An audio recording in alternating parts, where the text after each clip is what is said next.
Salam sejahtera Bapak Ibu, seluruh jemaat GCC dan simpatisan. Khususnya juga untuk hamba-hamba Tuhan dimanapun Anda berada. Senang sekali bisa berjumpa kembali dengan Anda melalui pengajaran-pengajaran Alkitab yang disiarkan melalui link YouTube kami, Bible Teaching Ministry. Hari ini kita kembali melanjutkan pembahasan kita dengan tema yang sama, yaitu Allah Esa. Yang sudah kami siapkan materi pelajaran ini lebih dari 20 sesi. Sebelum kita masuk ke pengajaran kita, terlebih dulu kita akan mendengarkan satu pujian penyembahan yang akan dibawakan oleh Bapak Pendeta Jonathan Prawira dengan judul lagu Arti Kehadiranmu. Mari kita nikmati pujian penyembahan ini.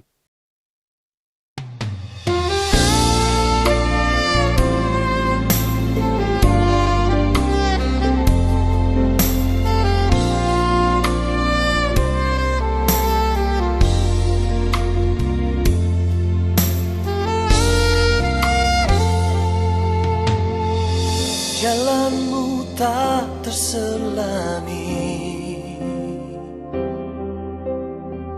oleh setiap hati kami, namun satu hal ku percaya, ada rencana yang indah. Tiada terduga kasih-Mu,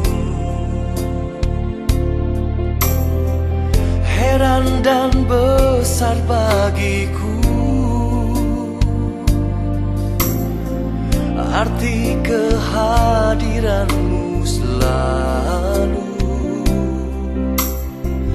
nyata di dalam hidupku. Penyertaan-Mu sempurna, rancangan-Mu penuh damai, aman dan sejahtera walau di tengah badai. Ingin ku selalu bersama, rasakan keindahan arti kehadiran-Mu Tuhan.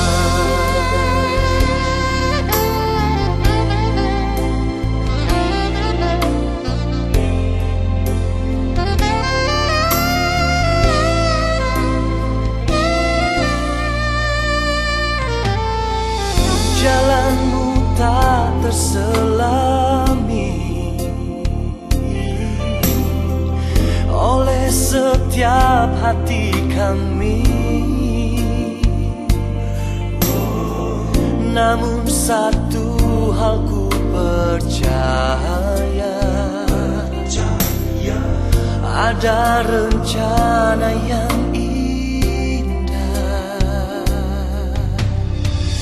tiada terduga kasih-Mu, heran dan besar bagiku. Arti kehadiran-Mu selalu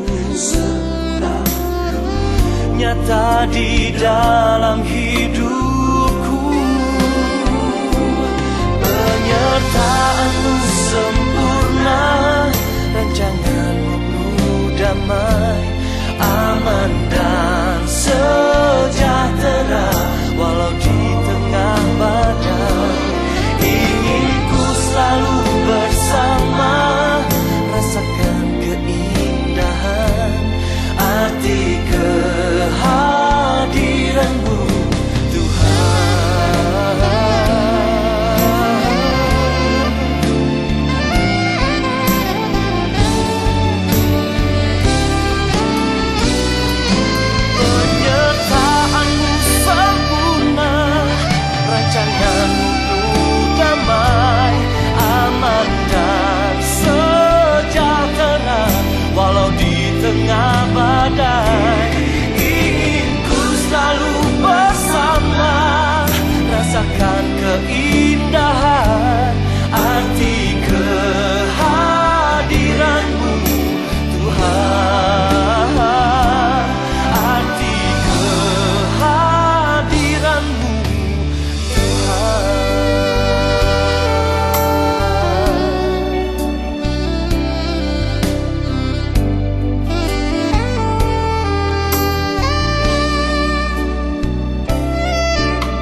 Bapak Ibu yang saya kasihi, kita sudah mendengarkan pujian penyembahan. Arti kehadiranmu adalah lagu yang baru Bapak Ibu dengarkan. Artinya Allah selalu hadir, Allah ada di mana-mana. Karena kehadiran Tuhan itu begitu penting. Dan kehadiran Tuhan itu sudah ada sejak manusia diciptakan. Kita akan berdoa sebelum kita mendengarkan kebenaran firman Tuhan hari ini. Di dalam nama Yesus Kristus, Tuhan dan Juru Selamat kami yang hidup, kami berdoa. Terima kasih Tuhan, Engkau kembali memberikan waktu, berikan kesempatan kepada kami untuk menjalani kehidupan kami. Dan hari ini kami kembali melanjutkan pengajaran-pengajaran Alkitab yang berkaitan dengan tema yang sama. Tema besar yaitu Allah Esa. Selama ini mayoritas umat Kristen menganut Allah Tritunggal, dan hamba-Mu coba menawarkan suatu sudut pandang yang berbeda, yaitu Allah Esa. Karena menurut hamba-Mu, Allah Esa itulah yang benar, dan itu tercatat di dalam firman-Mu dari perjanjian lama sampai perjanjian baru. Karena itulah bagaimana kami memahami Allah akan sangat menentukan pemahaman kami terhadap kebenaran firman-Mu itu sendiri. Buka hati kami, telinga dan mata kami, supaya apa yang kami dengar, apa yang kami baca, apa yang kami lihat di layar menuntun kami untuk lebih memahami kebenaran-kebenaran yang masih terselubung selama ini. Terima kasih Tuhan Yesus, kami siap mendengarkan pengajaran ini. Di dalam nama-Mu kami telah berdoa. Amin. Bapak Ibu yang saya kasihi, seperti yang saya katakan tadi bahwa kita punya satu tema besar, yaitu mengenal pribadi Allah yang Maha Esa. Nah, dari tema ini saya kembangkan menjadi 20 sesi lebih. Nah, kita lihat inilah sesi-sesi yang sudah kita pelajari. Pada minggu yang lalu saya sudah mengupas sesi yang ke-9, kata kita dalam Kejadian 1 ayat yang ke-26, Allah berbicara dengan siapa? Walaupun hanya satu ayat. Karena ayat itu berkata, marilah kita menjadikan manusia menurut rupa dan gambar kita. Tapi kalimat tersebut mengandung banyak kebenaran-kebenaran yang terselubung. Karena itulah, satu sesi saya tidak bisa menjelaskan secara tuntas. Maka saya lanjutkan di sesi yang kedua, yaitu di edisi yang ke-10. Kita lihat di judul yang ke-10, kata kita dalam Kejadian 1 ayat 26, Allah berbicara dengan siapa? Bagian yang kedua. Karena bagian yang pertama sudah kita kupas. Bagi Bapak Ibu yang mungkin baru bergabung dengan kami, bisa mengikuti kembali di sesi yang pertama ini supaya menyambung dengan sesi yang kedua. Kalau tidak, mungkin Bapak Ibu akan cukup sulit untuk langsung masuk ke bagian yang kedua ini. Kita lihat kembali, setelah itu ada judul-judul lain lagi. Bapa adalah kiasan dari Yesus Kristus yang akan saya kupas pada sesi yang akan datang. Di sesi yang ke-11. Nah, kemudian 12, 13, 14 sampai 20. Oke, sampai 20, kemudian ada 21, 22, dan ada kemungkinan bisa berkembang lagi. Karena yang namanya wahyu dari Tuhan itu terus berkembang. Bagaimana kita memahami apa yang Tuhan ingin sampaikan kepada hambanya yang kecil ini. Ya, hamba ingin coba menyampaikan sesuai dengan penggalian-penggalian Alkitab. Oke, kita akan lihat. Kita akan masuk ke sesi yang ke-10 dengan judul kata kita dalam Kejadian pasal 1 ayat yang ke-26. Allah berbicara dengan siapa? Nah, hari ini kita akan kupas masalah tersebut. Namun sebelumnya kita akan ulang sedikit resume pelajaran di sesi yang ke-9. Supaya kita bisa connect, kita bisa nyambung di sesi yang ke-10. Khususnya bagi Anda yang mungkin baru masuk mengikuti pelajaran hari ini. Kata kita dalam kitab Kejadian 1:26, Allah berbicara dengan siapa? Bagian yang pertama saya akan berikan garis besar saja. Salah satu ayat Alkitab yang sulit dijelaskan adalah Kejadian pasal 1 ayat yang ke-26. Kita akan baca dulu ayat ini. Kejadian 1 ayat 26, berfirmanlah Allah, baiklah kita menjadikan manusia menurut gambar dan rupa kita, supaya mereka berkuasa atas ikan-ikan di laut dan burung-burung di udara, dan atas ternak dan atas seluruh bumi, dan atas segala binatang melata yang merayap di bumi. Pada waktu Allah melakukan penciptaan, jelas sekali saat itu ada pembicaraan. Kalau kita cermati di sini ada pembicaraan, kelihatan ada dua arah, ada dua pribadi yang berbeda. Kalau kita cermati kalimat ini ya, karena Tuhan sendiri berkata, baiklah kita. Nah, kita ini siapa? Apakah Allah berbicara dengan dirinya? Atau Allah berbicara dengan pihak kedua? Atau Allah berbicara dengan sekelompok orang? Nah, ini harus kita mengerti. Ketika Allah berbicara, maka saat itu Allah ingin menciptakan manusia itu menurut rupa dan gambar Allah. Kata kita, Allah sedang berbicara dengan siapa? Dan ayat ini bisa menimbulkan multi tafsir. Kenapa saya katakan multi tafsir? Karena ayat ini kelihatan jamak tapi juga bisa ditafsirkan tunggal. Maka muncullah yang namanya konsep Tritunggal atau Allah Tunggal atau Allah Esa. Dan khususnya kedua konsep ini masing-masing punya argumentasi, masing-masing punya landasan ayat-ayatnya. Tapi masalahnya adalah apakah Alkitab mengandung multi kebenaran? Ini benar, itu juga benar. Itulah yang harus kita gali lebih tajam. Bagi penganut Tritunggal, mereka akan berkata, kata kita adalah tiga pribadi Allah sedang berdialog. Dengan kata lain, Bapa, Anak, Roh Kudus sedang berdialog dalam rangka menciptakan manusia. Agar manusia itu memiliki satu model, ada satu gambaran di dalam penciptaan itu sendiri. Namun apakah kata kita dalam Kejadian pasal 1 ayat 26 itu Allah berbicara dengan oknum Tritunggal? Apakah betul Allah sedang berbicara dengan Bapa, Anak, dan Roh Kudus? Menurut saya, tidaklah demikian. Karena itu, di sesi yang ke-9, saya sudah jelaskan bahwa kata kita tidak menunjukkan adanya Tritunggal. Karena itu Bapak Ibu untuk bisa mendalami, memahami di sesi yang bagian yang kedua ini, Bapak Ibu harus belajar kembali di sesi yang ke-9 agar nyambung. Karena di sesi yang ke-9 itu saya sudah ungkapkan di mana kekeliruan-kekeliruan dari konsep pemahaman dari Tritunggal. Yang sehingga memunculkan di sini Allah itu jadi jamak, ada tiga pribadi yang berbeda atau terpisah. Pada sesi yang ke-10 ini, kita akan kupas rahasia yang terkandung di dalam ayat tersebut.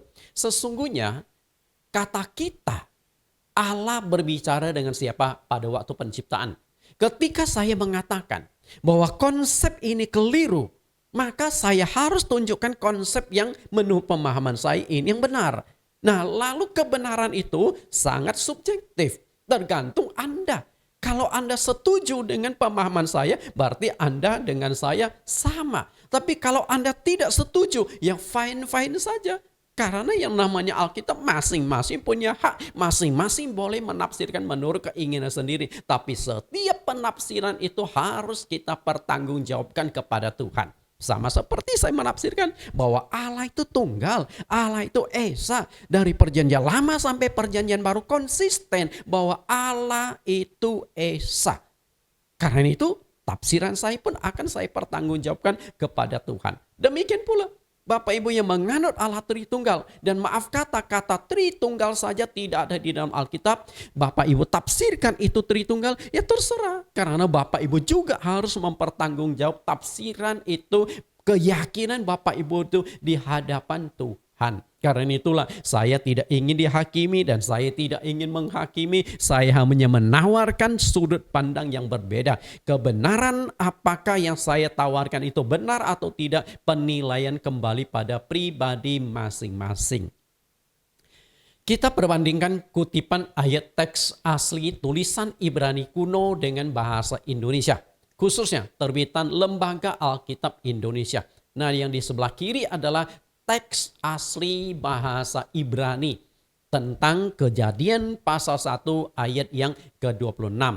Sedangkan di sebelah kanannya adalah yang sudah kita baca tadi, Kejadian 1 ayat 26, berfirmanlah Allah, baiklah kita menjadikan manusia menurut rupa dan menurut gambar dan rupa kita, dan seterusnya. Bapak Ibu, inilah teks aslinya. Tetapi saya tidak akan mengupas masalah teks. Karena setiap teks dari setiap kata bahasa Ibrani. Karena untuk memahami teks-teks bahasa Ibrani itu tidak semudah yang kita bayangkan. Maka dibutuhkanlah suatu ilmu. Ilmu yang khusus mempelajari bahasa. Ilmu yang khusus mempelajari bahasa, tentu yang saya maksudkan bukan hanya terbatas pada bahasa Ibrani. Bisa saja bahasa Ibrani, bahasa Yunani, bahasa Romawi, bahasa Inggris, bahasa Chinese. Semua bahasa itu bisa dipelajari, ilmunya namanya linguistik. Ilmu linguistik adalah ilmu yang mempelajari bahasa. Tapi ketika kita ingin mendalami satu kata demi satu kata atau satu frase kalimat dalam bahasa tertentu, ada ilmunya lagi. Jadi bukan ilmu linguistik lagi, ilmunya itu namanya semantik. Jadi semantik adalah mempelajari, menganalisa makna arti setiap kata. Karena itu ketika kita mau gali Kejadian pasal 1:26, maka kita harus juga menggali, menganalisa satu kata demi satu kata agar memiliki gambaran yang jelas. Tapi saya katakan ini sangat memakan waktu dan itu dibutuhkan konsentrasi khusus dan dibutuhkan juga oleh orang yang benar-benar ahli dalam hal itu. Kalau kita yang tanggung-tanggung, ya jangan masuk ke sana. Terus terang, saya bukan ahli bahasa Ibrani, bukan ahli dalam bahasa Yunani. Kita hanya mengenal sedikit-sedikit, kita hanya belajar di sekolah teologi dan kita tidak khusus mendalami. Makanya saya tidak ingin nanti salah jelaskan dalam bahasa aslinya, biarkan diserahkan kepada yang ahli. Karena itu saya mereferensikan seorang yang cukup ahli dalam bahasa Ibrani, namanya Ibu Rita Wahyu. Beliau adalah seorang dosen bahasa Ibrani. Karena itu biarkanlah yang ahlinya berbicara sesuai dengan porsinya sendiri. Ibu Rita Wahyu, beliau memiliki satu link YouTube khusus mempelajari tentang bahasa Ibrani, yaitu Sarapan Pagi Biblika. Karena itu kalau Bapak Ibu ingin mendalami kosakata, makna setiap kata Ibrani, beliau ahlinya, Bapak Ibu bisa belajar kepada beliau. Namun menurut saya yang tidak kalah penting adalah dengan pimpinan Roh Kudus kita menyelidiki makna yang terkandung di dalam ayat-ayat Alkitab. Saya katakan demikian, kenapa demikian? Karena ketika Bapak Ibu bisa menguasai bahasa asli Alkitab, bahasa Ibrani, bahasa Aram, bahasa Yunani, tidak menjamin Bapak Ibu juga memahami makna yang terkandung di dalam ayat-ayat tersebut. Kadang-kadang saya merasa lucu dan saya juga merasa aneh.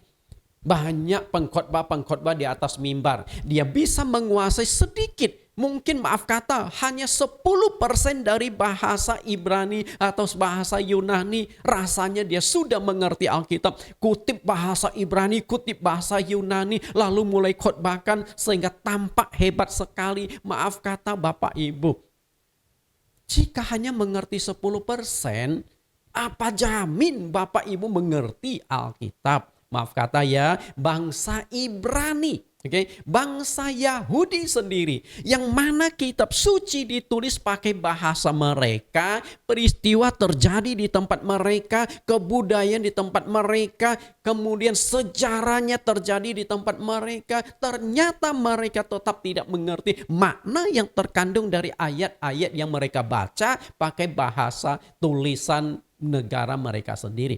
Kita buktikan ayatnya. Lukas 24 ayat 44. Lukas 24 ayat 44, Ia berkata kepada mereka, inilah perkataanku yang telah kukatakan kepadamu ketika aku masih bersama-sama dengan kamu. Yaitu bahwa harus digenapi semua yang tertulis tentang aku dalam kitab Taurat Musa dan kitab Nabi-Nabi dan kitab Mazmur. Bapak Ibu perhatikan, Tuhan Yesus membagi kitab suci perjanjian lama menjadi 3 kelompok. Kelompok pertama adalah kitab Taurat Musa yang terdiri dari 5 kitab. Kejadian, Keluaran, Imamat, Bilangan, Ulangan. 5 kitab tulisan oleh Musa. Setelah itu Tuhan membagi lagi. Bagian yang kedua adalah kitab nabi-nabi. Semua nabi-nabi, nabi besar kan nabi kecil digelompokkan menjadi kitab nabi-nabi. Dan ada satu bagian lagi yaitu kitab Mazmur yang berdiri sendiri. Kenapa satu kitab ini tidak dikelompokkan juga sebagai kitab nabi-nabi? Karena penulis kitab Mazmur itu lebih dari 10 orang. Makanya Tuhan Yesus menjadikan kitab Mazmur sendiri. Musa yang menulis kitab Mazmur, menulis kitab Taurat, dia juga menulis di dalam kitab Mazmur. Mazmur pasal 90, pasal 91 itu adalah tulisan Nabi Musa. Makanya Tuhan Yesus memisahkan itu. Tapi intinya begini, kitab suci perjanjian lama mestinya sudah cukup jelas memperkenalkan Yesus Kristus. Karena Yesus sendiri berkata, harus digenapi semua yang tertulis tentang aku dalam Taurat Musa, kitab Nabi-Nabi dan kitab Mazmur. Artinya kitab suci perjanjian lama sudah cukup jelas memperkenalkan Yesus. Tapi ketika bangsa Ibrani membaca kitab suci yang ditulis pakai bahasa mereka, kebudayaan peristiwa terjadi di negara mereka, mereka mengerti nggak Alkitab yang mereka baca? Tidak mengerti. Sampai hari ini loh Bapak Ibu, ribuan tahun mereka tetap tidak menemukan Yesus Kristus. Maka mereka tidak percaya Yesus adalah Mesias yang dijanjikan kepada mereka. Sampai hari ini mereka tetap menanti kedatangan Mesias yang dijanjikan kepada mereka di perjanjian lama. Ironis sekali. Artinya itu apa? Anda boleh menguasai bahasa Ibrani, tapi makna yang terkandung di dalam bahasa Ibrani tersebut belum tentu Anda bisa memahaminya. Anda bisa membaca tapi tidak bisa memahami makna yang terkandung di dalamnya. Jangankan kita orang Indonesia, bahasa Indonesia saja kita tidak memahami. Kata kita, marilah kita menjadikan manusia menurut rupa dan gambar kita. Kita bisa baca, tapi makna yang terkandung di dalamnya kita mengerti atau tidak, saya katakan tidak sesederhana itu. Syarat untuk mengerti Alkitab adalah harus dibuka pengertian oleh Tuhan Yesus.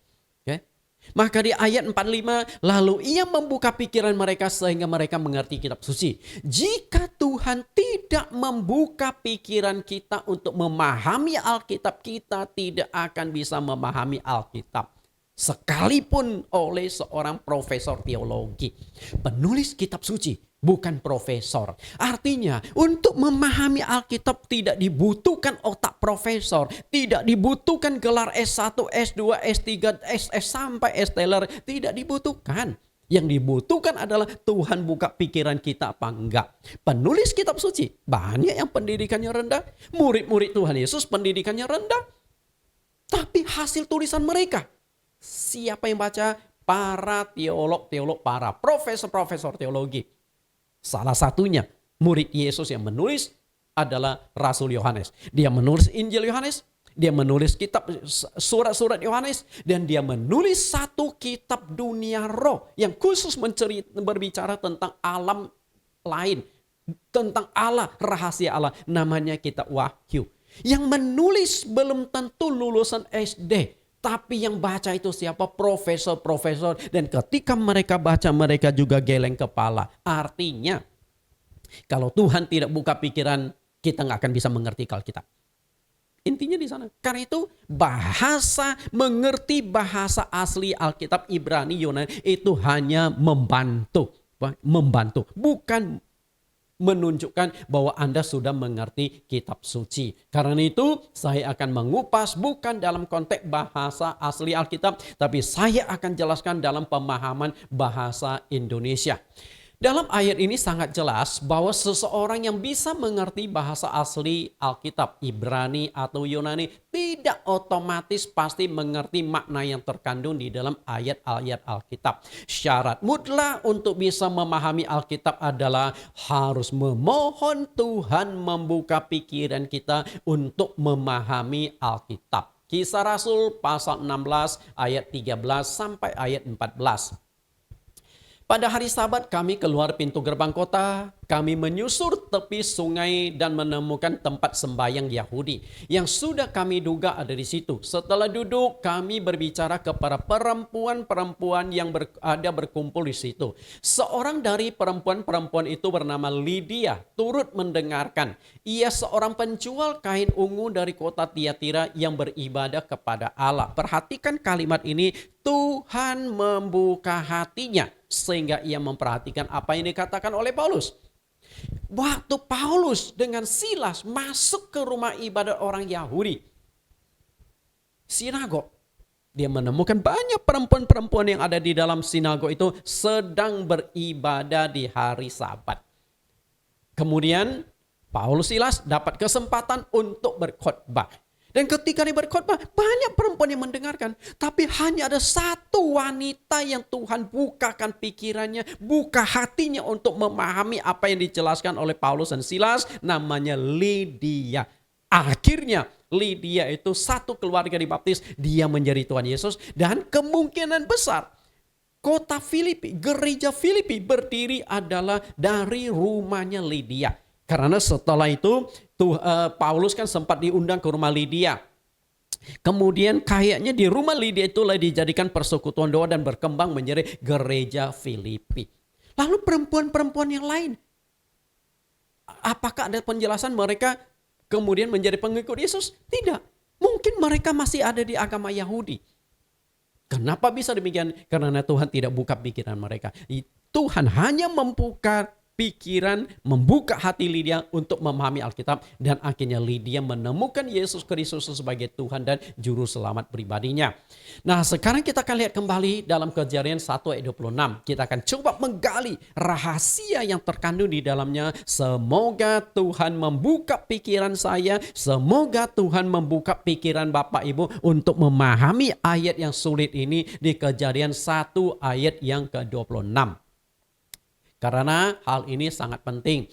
Sebab di Kejadian 1 ayat 26 ini, karena sulit dimengerti, maka berpotensi terjadinya kesalahan tafsir. Dan selama ini sudah ratusan bahkan ribuan tahun penganut Tritunggal mengatakan Kejadian 1 ayat 26 adalah Allah Tritunggal, yaitu Bapa, Anak, dan Roh Kudus sedang berdialog dalam proses penciptaan manusia pertama. Sedang merancangkan bagaimana mode, bagaimana cetak biru, blueprint untuk menciptakan Adam itu seperti apa. Dan disepakati menciptakan Adam seperti rupa dan gambar Allah.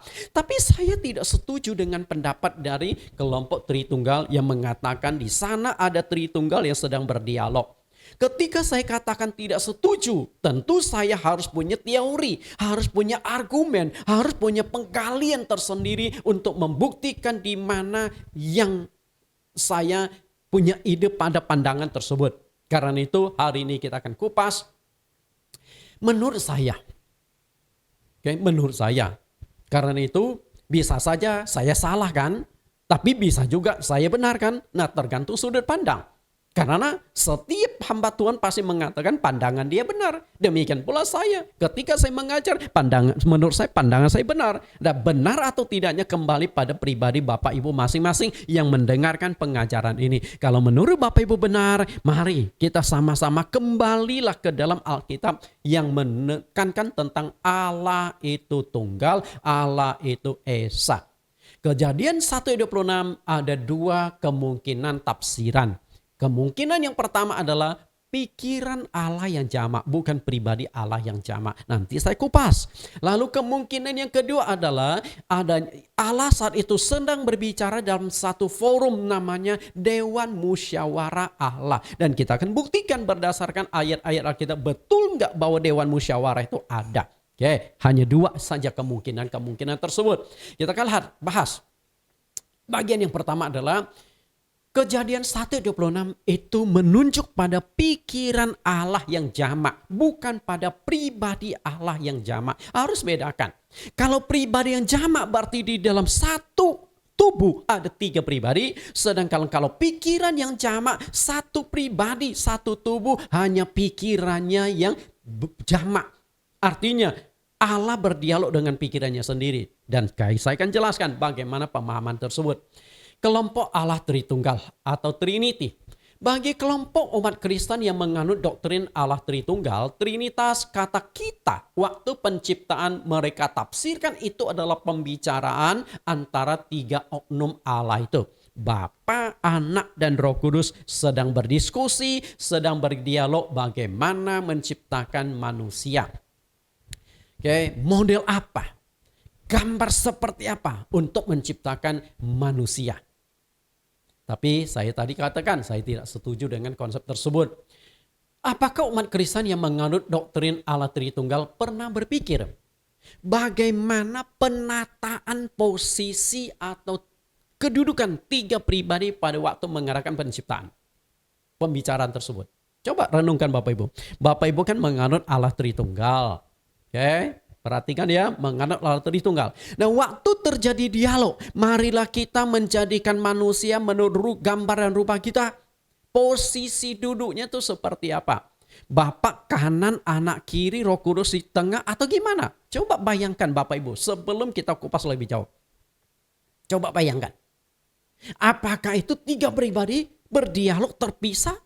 Atau satu pribadi sedang berdialog. Nah, kalau satu pribadi sedang berdialog berarti memang pikiran Allah yang jamak. Belum tentu pribadinya yang jamak. Kita coba analisa lebih jauh. Perhatikan gambar ini Bapak Ibu. Saya munculkan ada 3 pribadi yang sedang berdialog. Anda tahu nggak yang mana Bapa, yang mana Anak, dan yang mana Roh Kudus? Kalau kita lihat posisi dialog ini. Yang di tengah itu adalah Bapa. Dan gambar ini saya tidak tahu gambar siapa. Karena saya dapatkan dari internet. Tapi sangat memberikan inspirasi untuk kita pelajari. Gambar ini bajunya sama. Kemudian wajahnya sama. Potongan rambutnya sama. Oke? Karena memang Tritunggal kan satu pribadi katanya. Tapi bedanya di mana Bapa dan Roh Kudus. Yang di tengah-tengah itu Bapa. Yang di sebelah kanan Bapa itu adalah Anak. Kenapa saya katakan anak? Coba Anda perhatikan baju di bagian tengah itu ada seekor domba. Itulah sang anak domba. Nah, sedangkan di sebelah kirinya itu adalah Roh Kudus. Karena di bagian tengahnya itu ada seekor burung merpati. Burung merpati adalah simbol Roh Kudus. Nah, apakah posisi dialognya itu seperti ini? Bapak Ibu, apakah seperti gambar sebelah kiri? Jika betul posisi dialognya itu Bapa, Anak, Roh Kudus, 3 pribadi sedang berdialog, saya katakan doktrin Kristen terpaksa harus dirombak total. Kenapa saya katakan harus dirombak total? Karena agama Kristen bukan menyembah Allah tunggal lagi, tapi menyembah Allah jamak. Ada 3 pribadi yang terpisah satu dengan yang lain. Ada 3 pribadi yang berbeda. Bapa tidak sama dengan Anak, Anak tidak sama dengan Roh Kudus. Bukankah konsep Tritunggal selama ini dipahami seperti itu? Bapa tidak sama dengan Anak, Anak tidak sama dengan Roh Kudus, Roh Kudus tidak sama dengan Bapa. Betul? Artinya kan 3 pribadi yang berbeda dan terpisah. Nah, kalau pemahaman Bapak Ibu seperti itu bahaya sekali, berarti Alkitab kita harus dilakukan perombakan total. Jika benar 3 pribadi yang berbeda dan terpisah, berarti agama Kristen bukan penyembah Allah tunggal, bukan Allah Esa atau monoteisme. Tapi agama Kristen, Alkitab menyembah banyak Allah. Dengan kata lain, agama Kristen adalah politeisme. Ada Allah Bapa, ada Allah Anak, ada Allah Roh Kudus. Padahal orang pendeta-pendeta banyak yang suka melata. Allah Bapa, Allah Anak, Allah Roh Kudus. Allah Bapa ada ayatnya. Allah Anak, Allah Roh Kudus enggak ada. Coba Anda cari deh Allah Roh Kudus. Tapi itu disebutkan, bahkan dibuatkan pujiannya. Allah Roh Kudus. Betul? Nggak ada kata Allah Roh Kudus. Sama seperti tidak ada kata Allah Anak, Allah Roh Kudus, kata Tritunggal juga nggak ada. Tapi itu menjadi familiar di kelompok Tritunggal. Padahal menurut saya pemakaian kata tersebut tidak benar. Jika kita mengatakan Allah itu jamak, maka seluruh Alkitab Perjanjian Lama sampai Perjanjian Baru harus dirombak total. Karena di Perjanjian Lama sampai Perjanjian Baru selalu konsisten menekankan Allah itu Esa, Allah itu Esa, dan Allah itu Esa. Tidak pernah sekalipun menyebut Allah itu 3 pribadi atau Tritunggal. Karena itulah kata Tritunggal, kata 3 pribadi itu hanya tafsiran atau konsep-konsep pikiran para teolog-teolog gereja awal yang menurut saya perlu dipikir dan dikaji ulang apakah ini benar. Banyak gambar yang melukiskan bahwa Allah itu adalah 3 pribadi yang berbeda, 3 pribadi yang terpisah. Banyak sekali ayat-ayatnya kalau Bapak Ibu cari di internet. Nah, saya munculkan beberapa gambar. Kita lihat.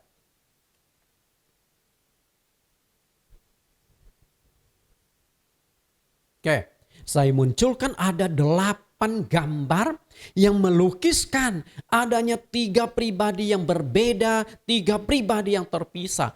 Kalau kita memahami Kejadian 1 ayat yang ke-26, 3 pribadi ini berarti Bapa, Anak, Roh Kudus sedang berdialog, mereka terpisah satu dengan yang lain. Kalau betul begitu, saya sudah katakan tadi bahwa doktrin agama Kristen harus diterombak. Orang Kristen bukan menyembah Allah tunggal, tetapi menyembah Allah jamak.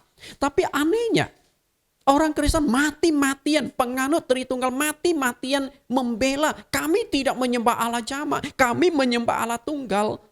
Bagaimana menyembah Allah tunggal? Yang kata tri saja sudah mengarah pada 3 jamak. 3 in 1. Anda minum kopi nih, pagi-pagi seduh, kopi sakset 3 in 1. Anda buka, di dalamnya apa? 3. Ada kopi, ada susu, ada gula. Betul, 3 in 1. Jelas sekali Bapak Ibu. Karena itulah, jangan sampai memunculkan sebuah doktrin yang ambigu. Di dalamnya ada 2 kebenaran. Nah, atau yang satu ini, coba lihat gambar yang satu ini lagi. Tadi kita sudah pelajari 1 gambar, nah kita lihat gambar yang kedua ini. Apakah posisi dialog itu seperti ini? Dalam satu tubuh ada 3 pribadi. Makanya dalam satu tubuh ini ada 3 wajah yang berbeda. Saya tidak tahu ini siapa yang ngelukis, tapi saya katakan sekali lagi, jika Allah itu dimunculkan seperti itu, sungguh Allah itu mengerikan. Ada 3 wajah yang berbeda. Tapi nggak apa-apa, kita coba analisa hal tersebut. Jika posisi seperti pada gambar kiri, berarti dalam satu Allah ada 3 pribadi yang tergabung menjadi satu tubuh. Ada Bapa di dalamnya, ada Anak di dalamnya, ada Roh Kudus di dalamnya. 3 pribadi. Kalau 3 pribadi berarti, perhatikan kata saya baik-baik. Berarti Allah sedang berbicara dengan dirinya sendiri. Setuju nggak? Kalau di dalam satu tubuh itu ada 3 pribadi, sebenarnya Allah itu sedang berbicara dengan dirinya sendiri. Masuk logika nggak? Sangat masuk logika. Kecuali kalau Allah 3 pribadi terpisah seperti gambar pertama, Bapa, Anak, Roh Kudus. Oke, mungkin masuk di Kejadian. Tapi apakah betul Allah 3 pribadi yang berbeda dan terpisah? Nah, umat penganut Tritunggal kan tidak setuju. Tetap percaya bahwa dalam satu Allah ada 3 pribadi. Ada Bapa, ada Anak, ada Roh Kudus. Tapi ingat loh, Allah itu punya tubuh loh. Kenapa saya katakan Allah punya tubuh? Kan jelas Kejadian 1:26. Marilah kita menjadikan manusia menurut rupa dan gambar kita. Artinya manusia, saya, Anda itu adalah gambaran Allah. Berarti tubuhnya Allah sama seperti tubuhnya manusia. Dan itu dibuktikan ketika Yesus datang ke dunia. Ketika Yesus datang, Allah yang menjadi manusia, dia kan menjadi manusia. Bukan berarti Yesus matanya 4 seperti gambar ini. Lalu mukanya ada 3. Ada muka Allah, muka Bapa, muka Anak, muka Roh Kudus. Kan enggak utuh seperti kita. Oke? Tapi Kalau manusia diciptakan menurut pada gambar Allah, berarti manusia adalah gambaran Allah. Bayangkan jika manusia ada 3 pribadi di dalamnya, apa yang terjadi? Coba berpikir. Tapi tetap satu pribadi, betul? Nah, tapi di dalam satu pribadi itu adalah pikiran-pikiran yang jamak. Karena itulah saya lebih setuju Kejadian 1:26, pikiran Allah yang jamak. Bapak Ibu perhatikan di sini. Tentu Anda pernah mendengar istilah dalam ilmu psikologi kepribadian ganda. Saya munculkan nih, ada gambar yang di tengah-tengah itu pribadi aslinya. Kiri kanan itu adalah pribadi bayangan. Tapi di sini ada lebih dari satu kepribadian. Kepribadian ganda adalah kondisi ketika seorang memiliki 2 atau lebih kepribadian yang berbeda. Kepribadian ganda disebut juga gangguan identitas disosiatif atau dissociative identity disorder, DID. Oke, DID. Tapi Bapak harus tahu, orang yang punya kepribadian ganda adalah orang yang bermasalah dengan mentalnya, bermasalah dengan kepribadiannya. Ketika kita tidak benar-benar dan tidak hati-hati menjelaskan makna Tritunggal, kita bisa menempatkan Allah dalam posisi maaf kata, dan juga saya mohon maaf kepada Tuhanku Yesus Kristus. Allah itu kita tempatkan di posisi gangguan kepribadian ganda.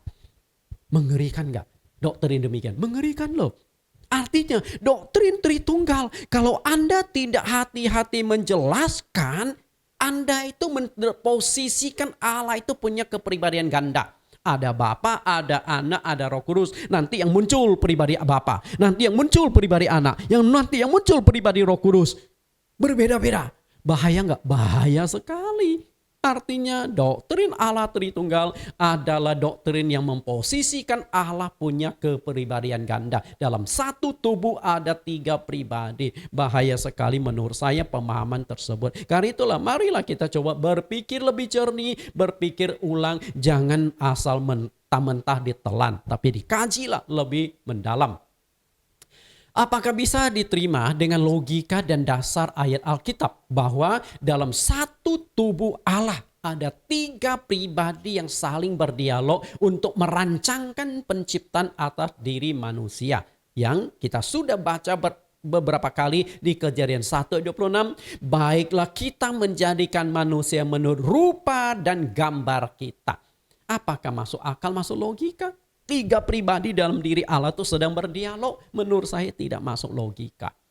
Yang lebih masuk logika itu adalah pikiran Allah yang jamak. Mestinya jika kata kita tetap ditafsirkan bahwa ada 3 pribadi Allah yang saling berdialog, itu akan sangat berbahaya ketika diperbandingkan dengan ayat Kejadian 3:22.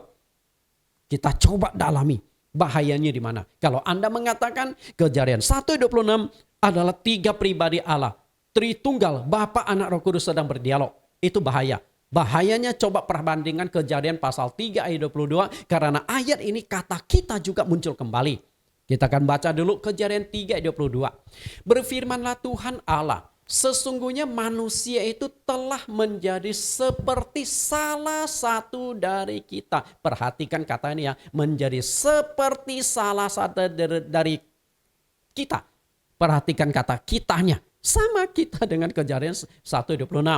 Tahu tentang yang baik dan yang jahat. Maka sekarang jangan sampai ia mengulurkan tangannya dan mengambil pula dari buah pohon kehidupan itu dan memakannya, sehingga ia hidup untuk selama-lamanya. Waktu penciptaan ada kata kita. Waktu manusia jatuh dalam dosa, kata kita ini muncul kembali. Pertanyaan saya adalah, Allah sedang berdialog dengan siapa di Kejadian 3:22? Allah sedang berbicara dengan siapa di Kejadian ayat 2 pasal 3:22 untuk memberikan solusi menangani dosa-dosa manusia itu sendiri. Karena kata kita muncul kembali di dalam ayat ini. Jika ditafsirkan Allah Bapa berbicara dengan Anak dan Roh Kudus, itu akan sangat riskan, sangat berbahaya. Karena hal itu akan memposisikan salah satu dari 3 pribadi Allah menjadi penguasa yang baik dan yang jahat. Bisa tangkap nggak Bapak Ibu? Saya ulangi begini. Jika Kejadian 3 ayat 26 Bapak Ibu tafsirkan Tritunggal, 3 pribadi. Sedangkan di Kejadian pasal yang ketiga 22 ada kata kita menjadi salah satu dari kita. Salah satu itu apa? Tahu tentang yang baik dan jahat. Berarti ada salah satu pribadi Allah yang menguasai tentang kejahatan dan kebaikan. Bisa tangkap sampai sini? Dan itu bahaya sekali. Bahayanya di mana? Kita lihat. Jika tidak hati-hati dalam penjelasan ini, kita akan terjebak dalam konsep doktrin agama Hindu dengan dewa Trimurtinya. Di dalam agama Hindu ada 3 tokoh dalam 3 tokoh utama atau 3 dewa utama. Dewa Brahma, Dewa Wisnu, dan Dewa Siwa. Di mana salah satu dari ketiga dewa itu ada satu yang bertindak sebagai yang jahat, yang suka menghukum orang, yang suka menghakimi orang, yang suka mengadili orang. Siapakah dari salah satu dewa Hindu Trimurti yang suka menghakimi orang? Kita lihat gambar ini. Ini gambar Trimurti. Brahma diposisikan sebagai sang pencipta. Sedangkan Wisnu diposisikan sebagai pemelihara. Jadi ada yang menciptakan, lalu ada yang memelihara, tugasnya masing-masing berbeda. Tapi ada satu lagi yaitu Siwa yang diposisikan sebagai perusak atau pembinasa. Jika ada yang tidak beres, dia akan hukum. Jika orang bersalah, dia akan hukum. Jika orang berdosa, dia akan hukum dan dia akan hakimi. Apakah Allah seperti itu? Jika kita tafsirkan Allah Tritunggal itu, berarti kita akan memposisikan dari 3 pribadi Allah itu ada yang satu menjadi Siwa, tukang menghakimi, tukang berbuat jahat. Itu bahaya sekali Bapak Ibu. Kita akan terkontaminasi dengan doktrin Trimurti itu. Kita lihat, menurut penafsiran saya, pemahaman saya, Kejadian 1:26 adalah pikiran Allah yang jamak, bukan pribadinya. Bukan pribadinya, tapi pikirannya. Lihat Kejadian pasal 3:22, kita baca ulang. Berfirmanlah Tuhan Allah, sesungguhnya manusia itu telah menjadi seperti salah satu dari kita, tahu tentang yang baik dan yang jahat. Maka sekarang janganlah sampai ia mengulurkan tangannya dan mengambil pula dari buah pohon kehidupan itu dan memakannya, sehingga ia hidup untuk selama-lamanya. Di sini kembali terjadi dialog. Lalu dialog ini Allah sedang berdialog dengan siapa? Betul nggak? Dan kalau Allah berdialog dengan dirinya sendiri, Tritunggal, berarti ada satu masalah yang serius. Masalahnya adalah tahu tentang yang baik dan jahat. Salah satu dari kita adalah tahu tentang yang baik dan jahat. Kata kita ini kalau ditafsirkan pribadi, berarti ada satu pribadi Allah. Saya tidak tahu apakah pribadi Roh Kudus atau pribadi Yesus yang khusus mengetahui hal-hal yang jahat. Berarti Allah yang satu tidak tahu yang jahat dong. Tidak tahu yang baik dan yang jahat. Itu penafsiran yang sangat kacau. Jadi menurut saya yang benar adalah pikiran Allah yang jamak. Di mana pikiran Allah yang jamak dimunculkan dalam 2 kata sifat, yang positif dan yang negatif. Itu kan pikiran yang jamak, positif dan negatif.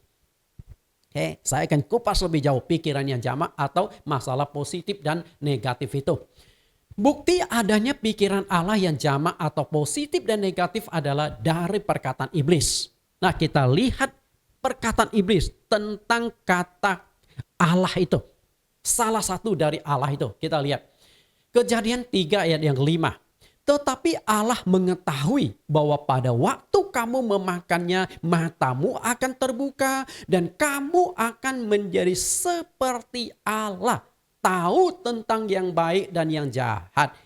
Kita akan kutip perkataan iblis ini sebagai counter, sebagai pembanding untuk memahami kata kita tersebut sebenarnya apakah menunjuk pada 3 oknum ataukah menunjuk pada sifat Allah yang jamak. Pikirannya yang jamak ada pikiran positif dan ada pikiran yang negatif. Menurut saya yang jamak itu bukan pribadi Allah, tapi pikiran Allah yang jamak. Kita lihat. Pikiran Allah yang jamak itu apa? Kamu akan menjadi seperti Allah. Ya, kamu akan menjadi seperti Allah. Menjadi seperti Allah dalam hal apa? Apakah menjadi seperti pribadi-pribadi Allah? Ataukah dalam pikiran Allah? Menjadi seperti pikiran Allah, yaitu tahu tentang yang baik dan tahu tentang yang jahat. Ini bermainnya di pikiran, bukan berbicara tentang pribadi. Karena itu Kejadian 1:26 tidak membahas pribadi, tapi membahas pikiran yang jamak. Kita perbandingkan kembali perkataan iblis dengan perkataan Tuhan di ayat yang kita sudah baca, tapi saya ingin mengajak Anda untuk melihat lebih jeli dan lebih tajam. Kejadian 3 ayat yang ke-5 dengan Kejadian pasal yang ke-3 ayat yang ke-22. Perbandingan ya. Nah, kalimat yang kita perbandingkan yang pertama adalah kamu akan menjadi seperti Allah. Ini perkataan dari iblis kepada Hawa. Dan saat itu Adam juga ada di sebelah Hawa. Kalau kamu makan buah ini, kamu akan menjadi seperti Allah. Nah, kalau manusia akan menjadi seperti Allah, kalau Allah ada 3 pribadi, seharusnya setelah makan buah tersebut Adam dan Hawa muncul 3 pribadi. Tapi apakah Adam dan Hawa muncul 3 pribadi di dalam dirinya? Dan kalau Adam dan Hawa setelah memakan buah itu muncul 3 pribadi, berarti buah pengetahuan itu akan membuat kepribadian ganda pada manusia. Mengerikan sekali tafsiran seperti itu. Kan enggak? Nah, yang akhirnya menjadi seperti Allah itu apa? Setelah makan buah itu, pikirannya. Awalnya Allah ciptakan Adam dan Hawa tidak ada pikiran yang negatif. Semua itu positif. Karena Allah ciptakan dari hari pertama sampai hari ke-6 selalu evaluasi yang diciptakan Allah baik. Dan di hari yang ke-6 ada kalimat yang mengatakan sungguh yang diciptakan Allah sungguh amat baik. Artinya Allah ciptakan manusia itu luar biasa. Maka manusia itu nggak ada yang sisi negatif di dalam pikirannya.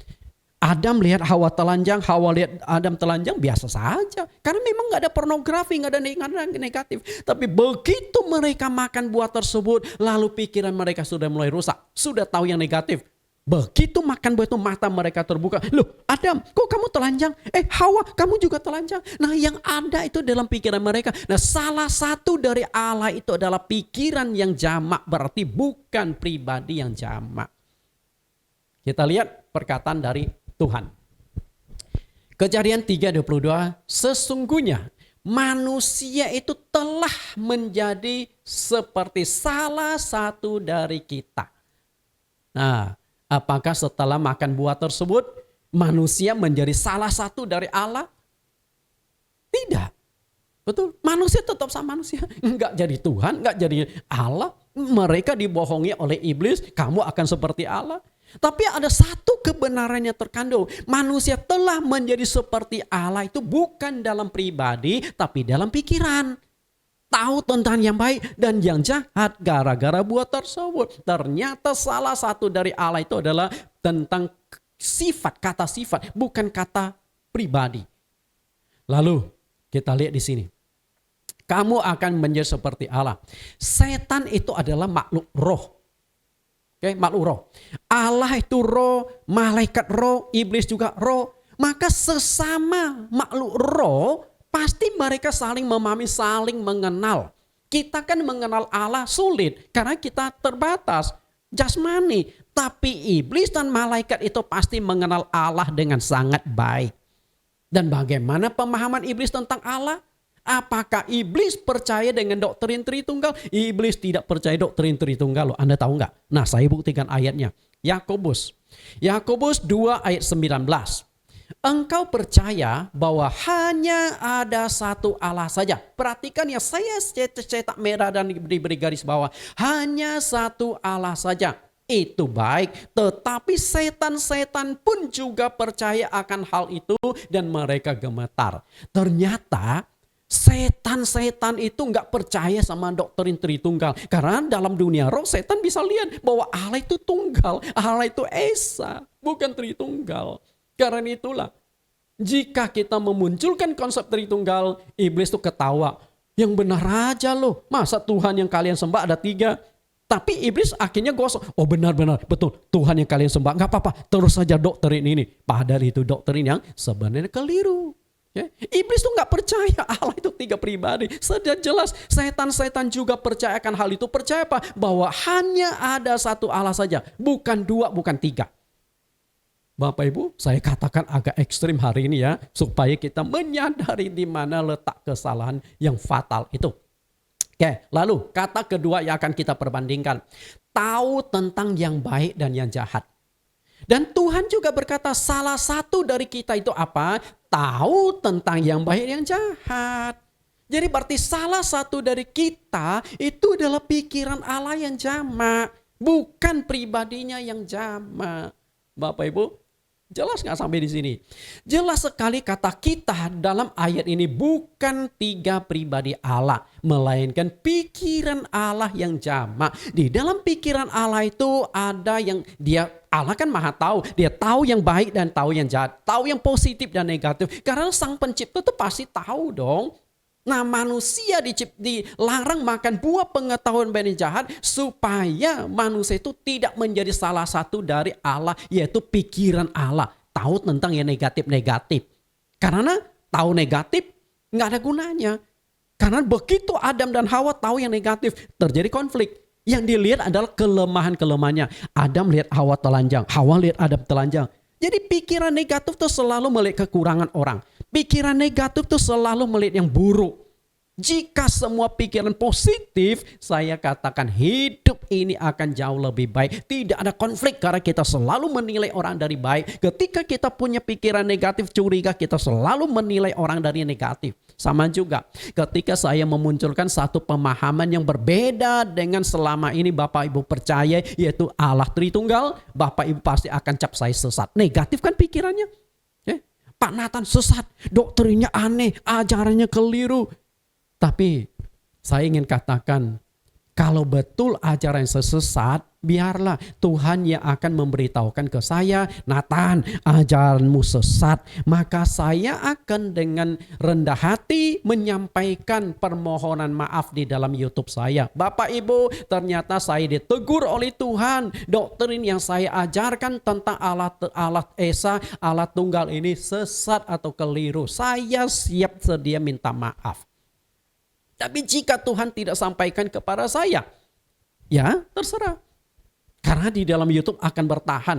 Sampai suatu hari saya meninggal pun, apa yang saya ajarkan akan tersimpan di dalam YouTube untuk generasi-generasi yang akan datang. Nah biarlah generasi-generasi yang baru akan menilai sendiri bagaimana penjelasan pemahaman tersebut. Apakah masuk logika dan masuk sesuai dengan kebenaran atau tidak. Karena itu saya tidak menghakimi dan saya tidak ingin dihakimi. Biarlah Tuhan yang menjadi hakim yang adil. Ya, kita lihat kembali tentang positif dan negatif ini. Jadi ketika Allah berfirman dalam Kejadian 1:26, baiklah kita menjadikan manusia menurut gambar dan rupa kita. Saat itulah sebenarnya Allah sedang berpikir, sedang mempertimbangkan di dalam pikiran Allah yang jamak model apa yang cocok untuk menciptakan manusia. Oke, model apa? Karena kan makhluk-makhluk ciptaan Tuhan kan macam-macam model. Ada binatang kaki 2, ada binatang kaki 4, ada binatang kaki 3 enggak ya? Saya enggak tahu juga tuh. Kaki 4, kaki 6, kaki 8. Kan ada laba kan kaki 8 ya. Lalu sampai ada kaki 1000, betul? Manusia. Kaki 2 diciptakan. Nah artinya harus ada satu model, satu cetakan. Ketika kita buat baju pun harus ada model bajunya. Nah di dalam dialog itu pikiran Allah yang sedang berdialog, bukan pribadi-pribadi yang sedang berdialog. Nah jika itu adalah pikiran Allah yang jamak, ada pertimbangan antara yang baik dan yang buruk. Ada pertimbangan yang baik dan yang jahat, ada pertimbangan yang positif dan negatif. Berarti Allah sedang berbicara kepada dirinya sendiri. Betul nggak? Kalau pikiran Allah yang jamak, berarti Allah sedang berbicara dengan dirinya sendiri. Kalau saya ciptakan manusia model game ini gimana ya? Lalu tapi rasanya kalau model ini kurang tepat ya. Itu contoh dialog. Oke. Jika pikiran Allah yang jamak berarti Allah sedang berdialog dengan dirinya sendiri. Betul nggak? Saya katakan yes 100% benar. Jadi Allah itu sebenarnya sedang berdialog di dalam pikirannya. Bukan dengan pribadinya yang 3 pribadi itu. Di dalam pikirannya. Nah kalau pikiran Allah yang jamak, Anda tidak bisa mengatakan itu pribadi yang jamak. Bapa, Anak, Roh Kudus. Nggak bisa. Satu pribadi. Tanpa kita sadari, sebenarnya kita juga seringkali memiliki pikiran yang jamak di dalam otak kita. Tanpa kita sadari. Dan itu terjadi dalam setiap hari loh. Kita seringkali berdialog dalam pikiran kita. Nah saya akan coba jelaskan pikiran jamak itu seperti apa. Kita lihat. Pikiran jamak ini sering muncul ketika kita melakukan sesuatu, hendak melakukan, punya rencana sesuatu, dan atau ketika kita ingin mengambil sebuah keputusan. Contoh ilustrasi. Katakanlah Bapak Ibu suatu hari beribadah di gereja. Nah setelah ibadah bubar, jemaat itu sudah pada pulang, Bapak Ibu ini yang terakhir keluar dari aula gereja. Waktu keluar dari aula, Bapak Ibu menemukan sebuah dompet di pojok ruangan. Anda pungut dompet itu. Setelah Anda buka, di dalamnya ada uang 1 juta. Dan di dalamnya ada 1 lembar KTP. Nggak ada apa-apa lagi. Nggak ada kartu kredit. 1 lembar KTP dan 1 juta. Dan kebetulan saat itu Anda sedang bokek. Lagi butuh duit, nggak punya duit. Muncul nggak pikiran jamak di dalam pikiran Anda? Pasti muncul. Wah, puji Tuhan, saya temukan sebuah dompet. Lalu, pikirannya satu akan berkata, itu bukan dompet kamu loh. Lalu yang satu berkata lagi, lah memang bukan dompet saya, tapi Tuhan kan tahu saya lagi bokek. Makanya Tuhan suruh saya datang ke gereja akan temukan dompet ini. Anda kan bela diri kan? Nah, kemudian yang satu berkata lagi, memang betul, Anda temukan tidak ada yang melihat, tapi Tuhan melihat. Lalu yang satu berkata lagi, memang Tuhan melihat, makanya Tuhan kasih saya uang 1 juta itu. Tapi yang satu lebih berkata, belum tentu itu Tuhan yang kasih loh, bisa saja Tuhan yang menguji loh. Lalu Anda berkata, gimana Tuhan cara menguji? Lalu yang satu berkata lagi, ini kan ada 1 KTP, artinya pemilik dompet ini kan jelas. Anda bisa kembalikan. Nah dari dialog-dialog tersebut hanya ada 1 keputusan. Anda ambil uang itu, dompetnya Anda taruh kembali ke tempatnya. Atau Anda ambil uang tersebut, dompetnya Anda buang ke tong sampah. Atau Anda bawa pulang KTP dan dompetnya, tapi KTP-nya Anda tidak kirim kembali supaya tidak ketahuan Anda yang ambil 1 juta itu. Ini kan keputusan. Dialog nggak di dalam pikiran Anda? Dialog. Betul? Apakah Anda 2 pribadi atau 3 pribadi? Enggak. Pribadinya 1, tapi di dalam pikiran ada dialog. Nah itulah yang saya katakan pikiran Allah yang jamak. Dan sekarang saya akan buktikan bahwa ada pikiran yang jamak dari diri Allah sendiri. Kita akan buktikan. Saya akan berikan 3 pembuktian adanya pikiran Allah yang jamak. Pembuktian yang pertama adalah ketika Allah berencana menciptakan Hawa untuk Adam. Nah di sana ada dialog. Coba Anda cermati ayat ini. Kejadian 2 ayat 18. Tuhan Allah berfirman, tidak baik kalau manusia itu seorang diri saja. Aku akan menjadikan penolong baginya yang sepadan dengan dia. Pertanyaan saya adalah, dialog nggak di sini? Bapak Ibu, dialog nggak? Dialog. Lalu Allah dialog dengan siapa? Dengan dirinya sendiri. Karena itu ada kata aku. Betul? Coba perhatikan.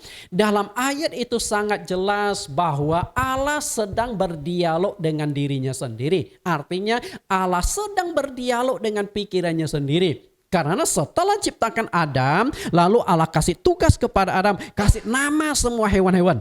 Jadi waktu Adam memberi nama, dia tidak menemukan pasangan yang sepadan dengan dia. Karena memang Allah belum ciptakan. Nah setelah tugas yang diberikan Allah kepada Adam selesai, mungkin Adam ini lagi merenung seorang diri kesepian di bawah sebuah pohon sambil menikmati buahan. Lalu Allah dari jauh melihat, waduh kasihan sekali ini manusia laki-laki yang aku ciptakan, tidak ada yang pendampingnya. Lalu muncullah firman Tuhan. Tidak baik kalau manusia itu seorang diri saja. Aku akan menjadikan seorang penolong baginya yang sepadan dengan dia. Allah sedang berbicara dengan siapa? Berdialog dalam pikiran Allah sendiri. Okay? Berdialog.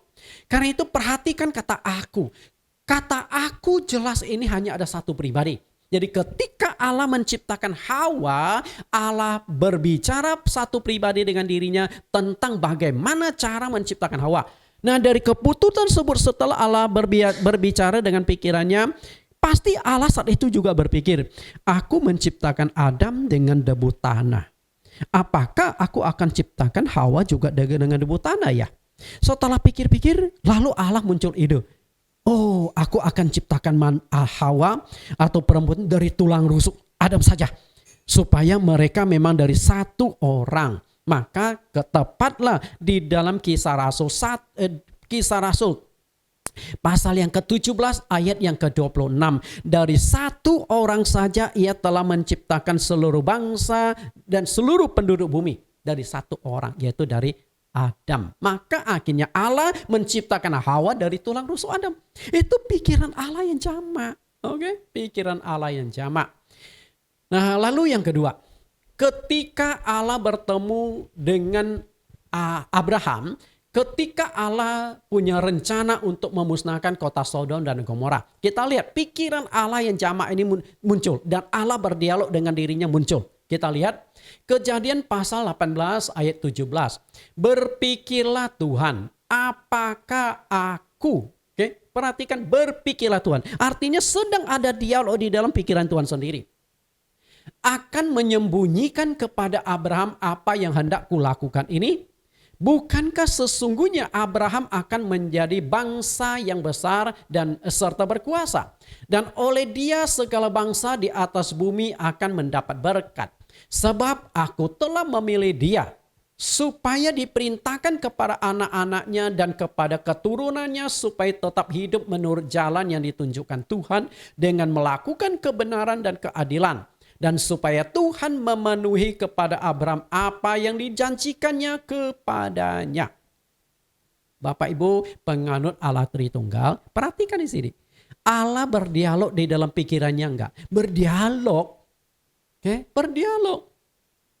Berpikirlah Tuhan. Mulailah terjadi dialog. Kira-kira aku mau kasih tahu enggak ya rahasia aku datang ke bumi? Untuk menghancurkan kota Sodom dan Gomora, aku sedang membawa dua orang malaikat untuk aku survei. Setelah hasil survei dan kami putuskan akan menghancurkan kota Sodom. Pasti kata kami di dalam diri Allah itu ada juga. Ketika Allah dialog, kami kan Allah dan dua malaikat yang turun ke bumi yang disambut oleh Abraham. Ya, karena itu menurut saya itu pikiran Allah yang jamak. Kata aku ini jelas tunggal.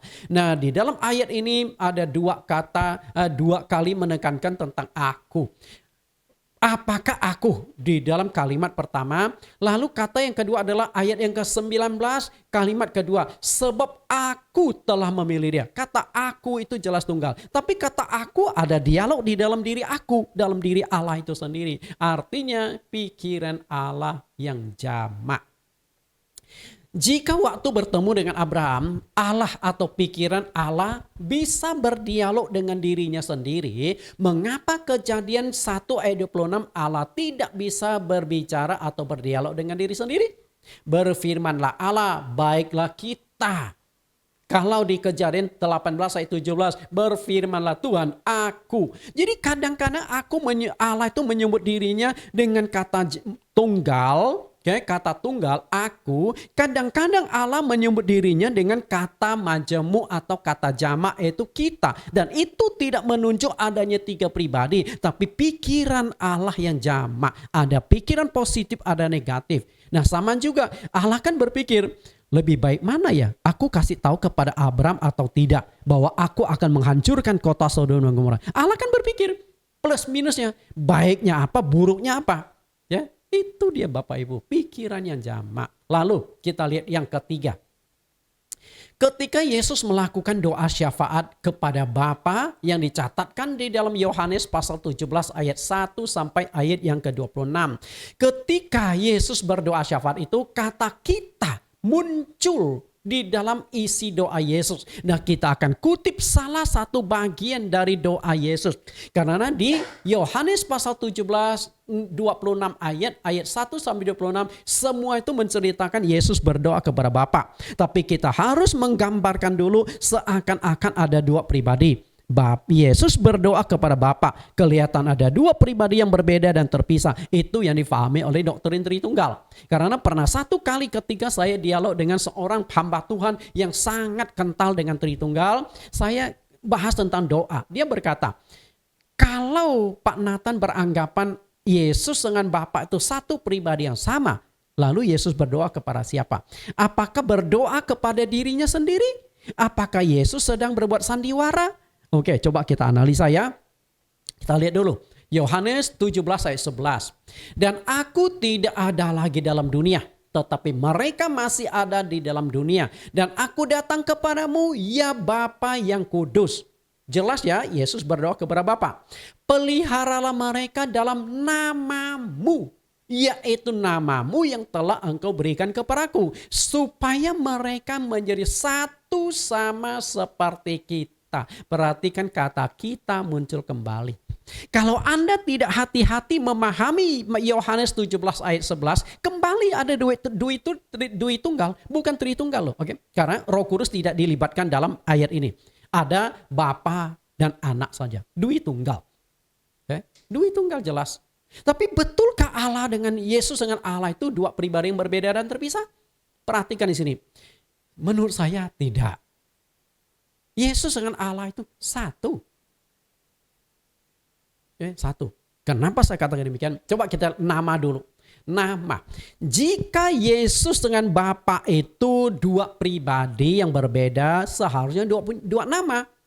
Bapa punya nama apa? Anak punya nama apa? Ternyata di sini Bapa punya nama dengan anak punya nama itu sama loh. Anda tahu nggak? Coba lihat. Yaitu namamu yang engkau berikan kepadaku. Bapa di sorga itu punya sebuah nama. Nama Bapa dikasihkan kepada anak. Artinya itu apa? Bapa punya nama dan anak punya nama itu sama. Nama anak itu siapa? Yesus. Nama Bapa Yesus. Bisa tangkap? Berarti nama Allah kita Yesus. Kalau begitu nama anaknya juga Yesus. Itu satu pribadi yang sama. Lalu kapan nama Bapa dikasih ke anak? Ketika Maria sedang mengandung. Saat itu Yusuf mau ceraikan Maria secara diam-diam. Datanglah malaikat Tuhan lewat mimpi kepada Yusuf. Yusuf anak Daud, jangan takut mengambil Maria sebagai istrimu. Sebab anak yang di dalam kandungannya adalah dari Roh Kudus. Istrimu atau Maria akan melahirkan seorang anak laki-laki. Dan hendaklah engkau menamakan dia Yesus. Jadi nama Yesus itu bukan dicari Yusuf Maria. Tapi dari Allah lewat malaikat dititipkan kepada Yusuf. Supaya nanti anak itu lahir, bayi itu lahir, kasih nama Yesus. Jadi Yesus itu nama Allah sendiri. Kenapa saya bisa kesimpulan Yesus adalah nama Allah sendiri? Karena Yesus adalah Allah yang inkarnasi menjadi manusia. Clean and clear. Yohanes 1 ayat 1. Pada mulanya adalah firman. Firman itu bersama-sama dengan Allah. Perhatikan ada jamak bersama-sama dengan Allah. Dan firman itu adalah Allah. Yohanes 1 ayat 1, firman itu adalah Allah. Lalu kita masuk langsung ke ayat 14. Firman itu telah menjadi manusia dan diam di antara kita. Artinya Allah menjadi manusia, diam di tengah-tengah masyarakat. Makanya Yesus disebut Immanuel, Allah beserta kita. Artinya Allah diam di dalam masyarakat, tinggal di tengah-tengah manusia. Tapi sayangnya manusia tidak mengenal dia. Sehingga karena tidak mengenal, maka muncullah konsep dui tunggal, muncullah konsep tritunggal gara-gara tidak mengenal. Lalu kita lihat ayat 21 dan 22. Supaya mereka menjadi satu sama seperti engkau ya Bapa di dalam aku dan aku di dalam engkau. Agar mereka juga di dalam kita. Supaya dunia percaya bahwa engkau yang telah mengutus aku. Dan aku telah memberikan mereka kepada mereka kemuliaan yang engkau berikan kepadaku. Supaya mereka menjadi satu sama seperti kita. Perhatikan. Yesus dengan Bapa itu satu. Kalau satu, apakah dua pribadi? Kita lihat satu. Pertanyaannya adalah, kepada siapa Yesus berdoa? Kepada siapa Yesus berdoa? Pasti penganut Tritunggal langsung berkata, oh ya kepada Bapa. Makanya ada dua pribadi. Lalu pertanyaan saya adalah, Bapa dengan Yesus itu terpisah atau satu pribadi dalam satu tubuh? Nah kalau Anda mengatakan terpisah, kembali lagi Alkitab bermasalah. Berarti Allahnya orang Kristen ada Bapa, Anak, Roh Kudus terpisah semua, tiga pribadi, tiga Allah, bukan satu Allah. Tapi Anda nggak mau disebut menyembah Allah jamak. Nah kalau Anda mengatakan, oh dalam satu pribadi ada, dalam satu diri Allah. Dalam satu tubuh Allah ada tiga pribadi. Ada Bapa di dalam, ada Anak di dalam, ada Roh Kudus di dalam. Nah kalau begitu sama saja saya bisa katakan Yesus berdoa kepada dirinya sendiri. Betul? Karena Bapa ada di dalam. Yesus berdoa kepada Bapa, berdoa kepada diri sendiri. Memang rasanya inilah filsafat pusing, betul? Apakah Bapa dan Anak itu dua pribadi yang berbeda dan terpisah? Akhirnya Tuhan Yesus menjawab di Yohanes 10 ayat 30. Aku dan Bapa adalah satu. Adalah itu setara. Adalah itu berbicara tentang tugas Bapa, tugas Anak. Bukan menjadi. Kalau menjadi berarti memang ada dua pribadi yang diikat jadi satu. Aku dan Bapa adalah satu. Nah kalau aku dan Bapa adalah satu, berarti Yesus dengan Bapa itu satu pribadi. Yesus dengan Bapa itu namanya sama. Anak dengan Bapa itu namanya sama. Namanya Yesus. Dan lebih jauh, Yesus jelaskan bagaimana hubungan dia dengan Bapa. Yohanes 14 ayat 7. Sekiranya kamu mengenal aku, pasti kamu juga mengenal Bapakku. Sekarang ini kamu mengenal dia dan kamu telah melihat dia. Perhatikan penjelasan dalam bahasa Indonesia. Kamu telah melihat dia. Apakah murid-murid Tuhan Yesus pernah melihat Bapa di sorga? Belum, enggak pernah. Tapi Yesus berkata, kamu telah melihat dia. Sekarang ini artinya yang berdiri di hadapan kalian itu adalah Bapa itu sendiri. Lalu muridnya masih bingung. Akhirnya Yesus jelaskan di ayat 10.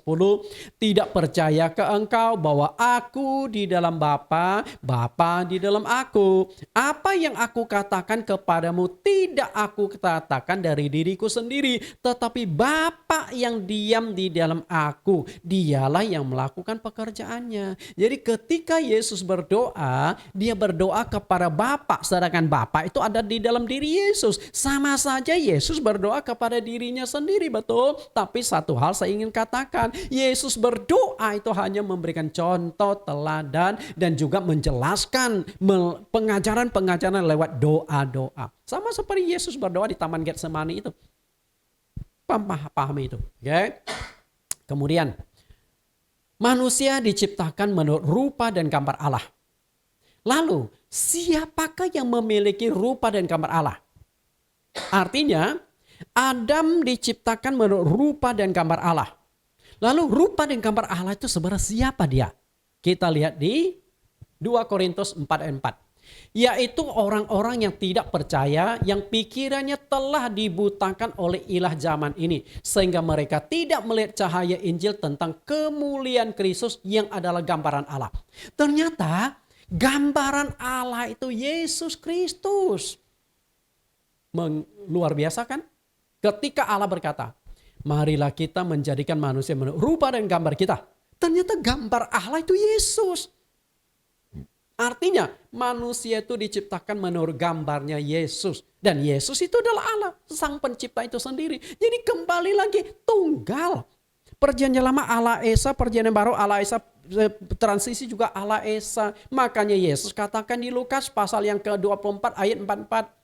Harus digenapi semua yang tertulis tentang aku dalam Taurat Musa, kitab Nabi-Nabi dan kitab Mazmur. Artinya Yesus di perjanjian lama dalam konteks Allah pencipta itu sudah diperkenalkan, tapi bangsa Yahudi tidak menangkap. Lalu kita lihat ayat lain tentang gambar Allah. Ibrani 1 ayat 3. Ia ini mengacu pada Yesus Kristus. Ia adalah cahaya kemuliaan Allah dan gambar wujud Allah. Jelas, Yesus itu gambar wujud Allah. Jadi ketika Allah berkata, marilah kita menciptakan manusia menurut rupa dan gambar kita. Arti itu manusia diciptakan menurut gambar Yesus. Tapi setelah manusia jatuh dalam dosa, manusia kehilangan gambar Allah. Maka hari ini adalah kita berusaha untuk memiliki rupa Kristus. Maka Paulus selalu berkata, kita harus memiliki rupa Kristus. Artinya memiliki gambaran Kristus, memiliki wajah Kristus. Sehingga orang melihat kita melihat wajah Kristus. Lalu, dan menopang segala sesuatu dengan firman-Nya yang penuh kekuasaan. Dan setelah ia selesai mengadakan penyucian dosa, ia duduk di sebelah kanan yang maha besar, di tempat yang tinggi. Oke, ada satu bagian lagi yang akan saya kupas suatu hari dengan judul yang berbeda. Allah, Yesus duduk di sebelah kanan Allah yang maha besar. Nah, apakah ada dua pribadi? Nah, kita akan kupas juga. Oke. Kolose 1:14-15. Di dalam dia kita memiliki penebusan kita, yaitu pengampunan dosa. Ayat 15, ia adalah gambar Allah yang tidak kelihatan. Allah yang tidak kelihatan telah dimunculkan dalam gambar yang nyata, Yesus Kristus. Dia yang sulung lebih utama dari segala yang diciptakan. Artinya gambaran Allah adalah Yesus. Berarti yang sedang berbicara, marilah kita menjadikan manusia menurut rupa dan gambar kita adalah Yesus Kristus. Jelas ya? Yang berbicara di Kejadian adalah Yesus Kristus. Oke, bagian pertama selesai. Sekarang kita akan lihat bagian yang kedua. Dalam Kejadian 1:26, kemungkinan yang kedua adalah Dewan Musyawarah Allah. Nah, mungkin ini jarang Bapak Ibu dengar. Dewan Musyawarah Allah. Adanya Dewan Musyawarah Allah. Rupanya Allah itu memiliki semacam forum pertemuan untuk membahas hal-hal yang penting. Forum untuk membahas hal-hal yang penting.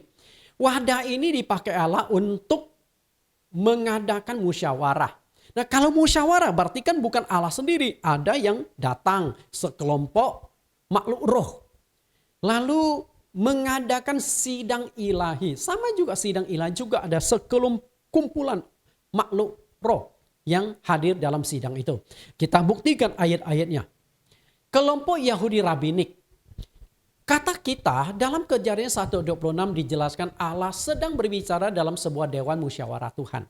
Nah, penjelasan saya ini saya gali dan ternyata saya temukan ada kesamaan pandangan dengan rabi-rabinya Yahudi. Rabinik.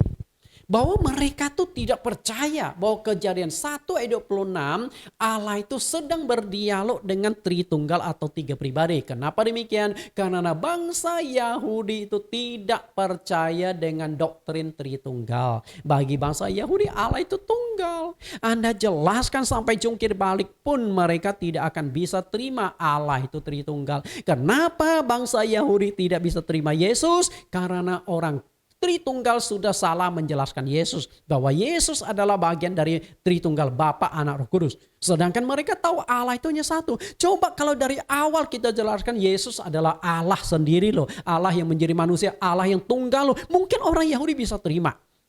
Karena mereka nggak bisa terima Tritunggal. Allah mereka anggap itu tunggal. Lalu Yesus kita katakan itu adalah Allah, Dwi Tunggal, Tritunggal, mereka nggak masuk. Masa doktrin Tritunggal itu tidak bisa diterima oleh bangsa Yahudi.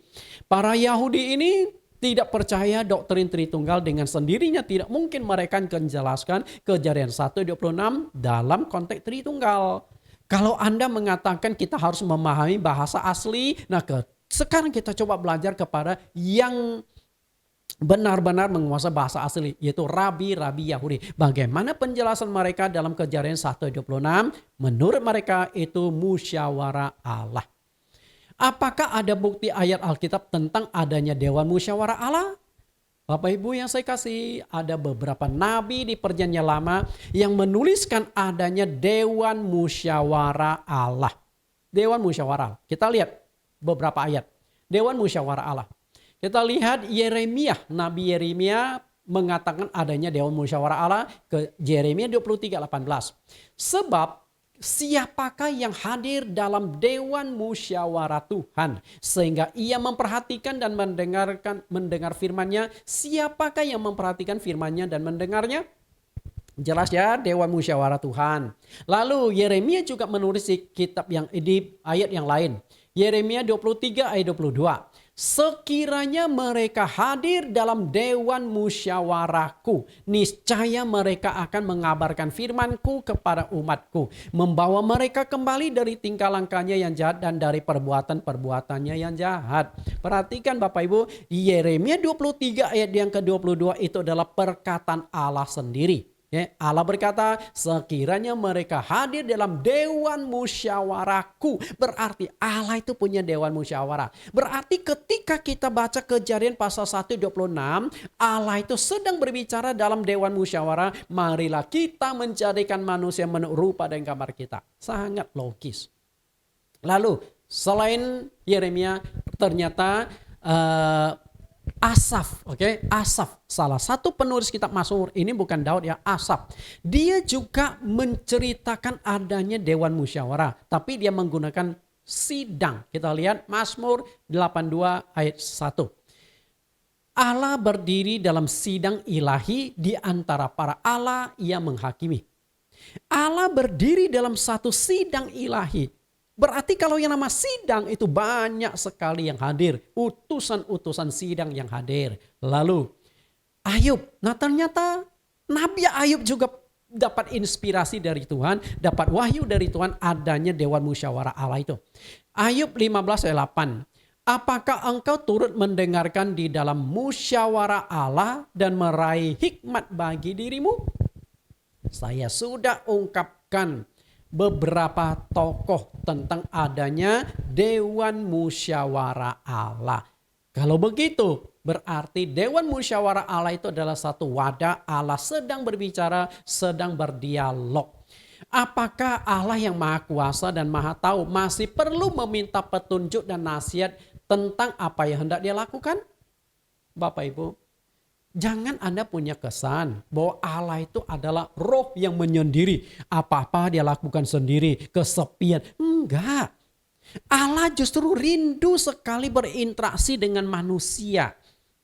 Manusia mengenal dia. Allah rindu berinteraksi dengan malaikat. Allah rindu berinteraksi dengan semua ciptaannya. Karena itulah Yesus itu adalah Allah. Apakah Yesus selalu kesepian seorang diri, menyendiri? Enggak, Yesus datang ke dunia bersama-sama Immanuel, Allah beserta dengan kita. Dia ingin melibatkan manusia sebagai makhluk ciptaan. Dia ingin melibatkan malaikat dan sebagainya dalam pekerjaan-pekerjaannya. Karena itu contoh adanya Dewan Musyawarah Allah dalam sidang musyawarah. Oke, kita lihat contoh ayat yang nyata. Kita lihat di dalam Satu Raja-Raja, Satu Raja-Raja pasal 22 ayat 19 sampai 23. Adanya Dewan Musyawarah Allah. Jelas sekali di sini. Adanya Dewan Musyawarah Allah. Bukti real adanya Dewan Musyawarah Allah Satu Raja-Raja 22 ayat 19. Kata Mika, sebab itu dengarlah firman Tuhan. Aku telah melihat Tuhan sedang duduk di atas tahtanya dan segenap tentara sorga berdiri di dekatnya, di sebelah kanannya dan di sebelah kirinya. Artinya dalam penglihatan itu Nabi Mika melihat ada satu dewan musyawarah Allah. Allah ada di tengah-tengah, lalu di kiri kanan itu peserta sidang atau peserta dewan musyawarah. Siapa mereka? Segenap tentara sorga. Tentara sorga ini berbicara tentang malaikat-malaikat Allah. Ayat 22, kita lihat mereka mulai sidang. Dan Tuhan berfirman, siapakah yang akan membujuk Ahab, Raja Ahab yang istrinya Isabel, untuk maju berperang supaya ia tewas di Ramot Gilead? Maka yang seorang berkata begini, yang seorang berkata begitu. Yang seorang berkata begini dan begitu, yang kasih usul itu siapa? Malaikat-malaikat. Jadi Allah itu sedang berdialog dengan malaikat-malaikat. Malaikat yang satu mengatakan begini, malaikat yang satu mengatakan begitu. Ternyata di dalam Dewan Musyawarah Allah, seperti kongres gereja-gereja, seperti rapat-rapat, ada pendapat yang satu katakan ini, yang satu katakan itu. Memang unik. Oke, unik sekali kalau kita pelajari. Jadi Anda harus membuka cakrawala Anda bahwa Allah itu bukan roh yang kesepian yang bertindak seorang diri. Enggak, dia selalu melibatkan malaikat, selalu melibatkan makhluk-makhluk ciptaannya. Lalu kita lihat lagi. Dalam ayat 29 ini sangat jelas bahwa Allah mengajak dialog dengan segenap tentara sorga. Nah, tentara sorga itu apa? Yaitu malaikat-malaikat. Dan para malaikat itu juga memberikan ide, usulan, dan masukan kepada Allah. Oke, kita lihat idenya. Kemudian tampillah suatu roh berdiri di hadapan Tuhan. Ia berkata, aku akan membujuknya. Membujuk siapa? Membujuk Ahab. Artinya roh ini berkata, aku akan bujuk Ahab. Oke. Bagaimana supaya Ahab itu maju berperang dan dia akan mati. Karena Tuhan memang rencana mau membunuh Ahab. Raja yang sudah membuat bangsa Israel itu terjatuh dalam dosa-dosa perjinan, dosa penyembahan berhala. Bahkan Ahab ini banyak membunuh melalui Isabel istrinya, banyak membunuh nabi-nabi Tuhan. Nabi Elia sendiri hampir dibunuh oleh istrinya Raja Ahab ini. Jadi dosa Ahab itu sudah begitu parahnya. Lalu Tuhan bertanya, dengan apa? Ketika roh yang satu berkata, aku akan bujuk Ahab. Kemudian Tuhan bertanya, dengan apa? Dengan cara bagaimana kamu akan bujuk Ahab? Bapak Ibu, di sini sangat jelas adanya dialog antara Allah dengan salah satu roh yang tampil di hadapannya. Ada dialog. Kemudian ayat 22. Jawabnya, aku akan keluar dan menjadi roh dusta dalam mulut semua nabinya. Ia berfirman, biarlah engkau membunyutnya dan engkau akan berhasil pula. Keluarlah dan perbuatlah demikian.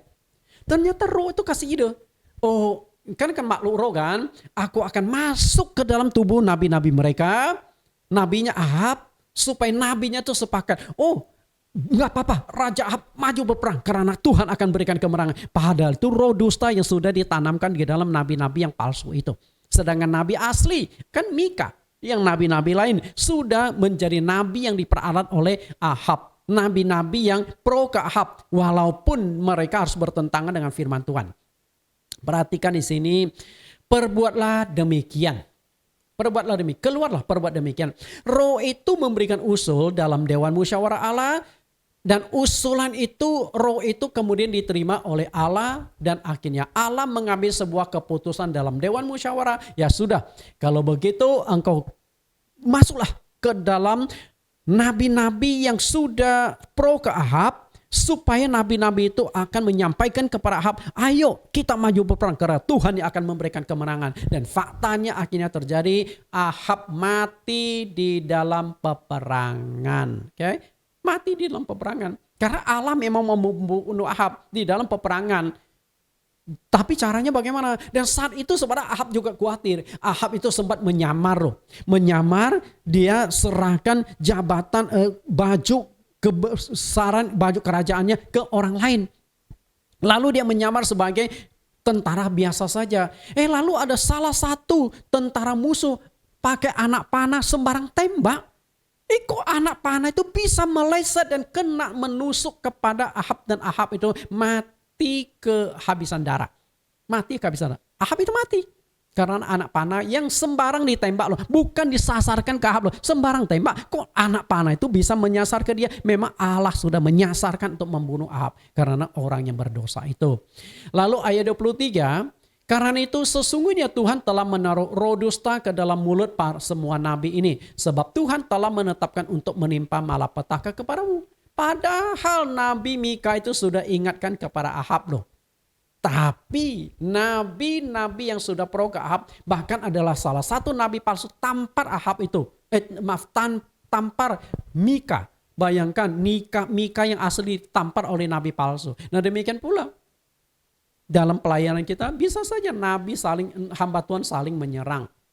Bapak Ibu perhatikan di sini 1 Raja-Raja pasal 22 ayat 19 sampai 23 ada dialog itu real. Oke, dialog.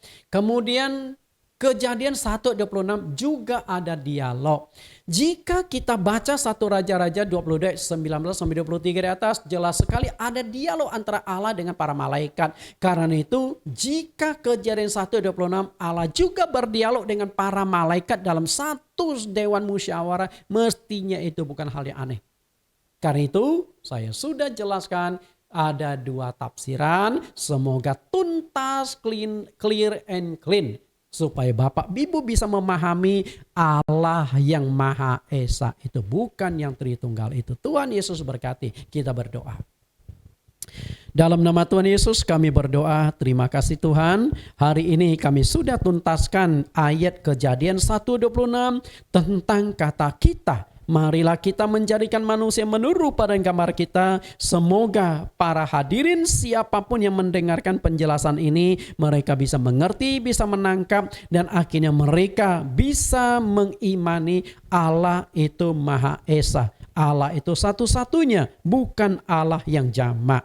Dan Engkau, kami berdoa, teruslah memimpin kami sampai lebih daripada 20 sesi bisa kami selesaikan dikupas tuntas sehingga membentuk satu konsep doktrin yang utuh tentang Allah yang Maha Esa, Yesus Kristus Juru Selamat yang tunggal.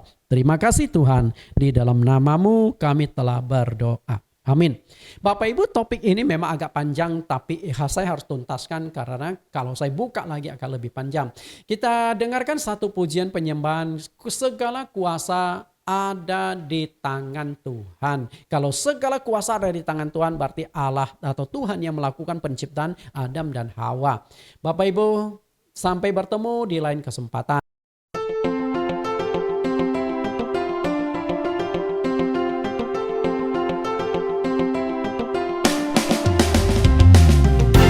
Di setiap rencanamu, kau tunjukkan masa depanmu, harapan. Di setiap perbuatanmu, kau bawaku menuju hidup berkelimpahan. Segala kuasa ada di tangan Tuhan. Ku hanya perlu bertindak dengan iman. Segala tangan Tuhan yang memberikanku kemenangan pada akhirnya.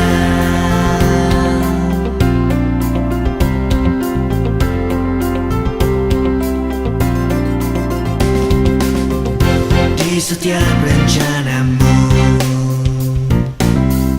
kau tunjukkan masa depan penuh harapan. Di setiap perbuatanmu,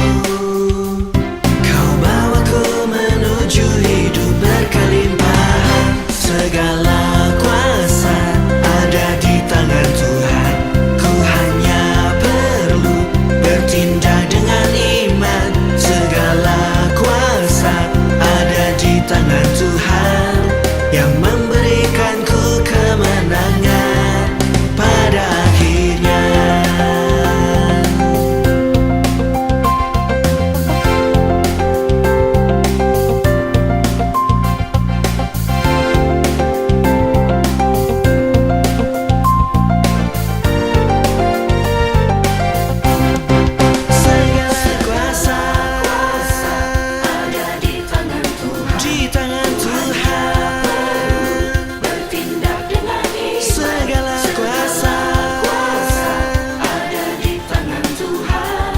Yang memberikanku kemenangan.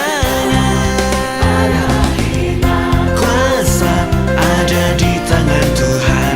Ku hanya perlu bertindak dengan iman. Segala kuasa ada di tangan Tuhan yang memberikanku kemenangan pada akhirnya.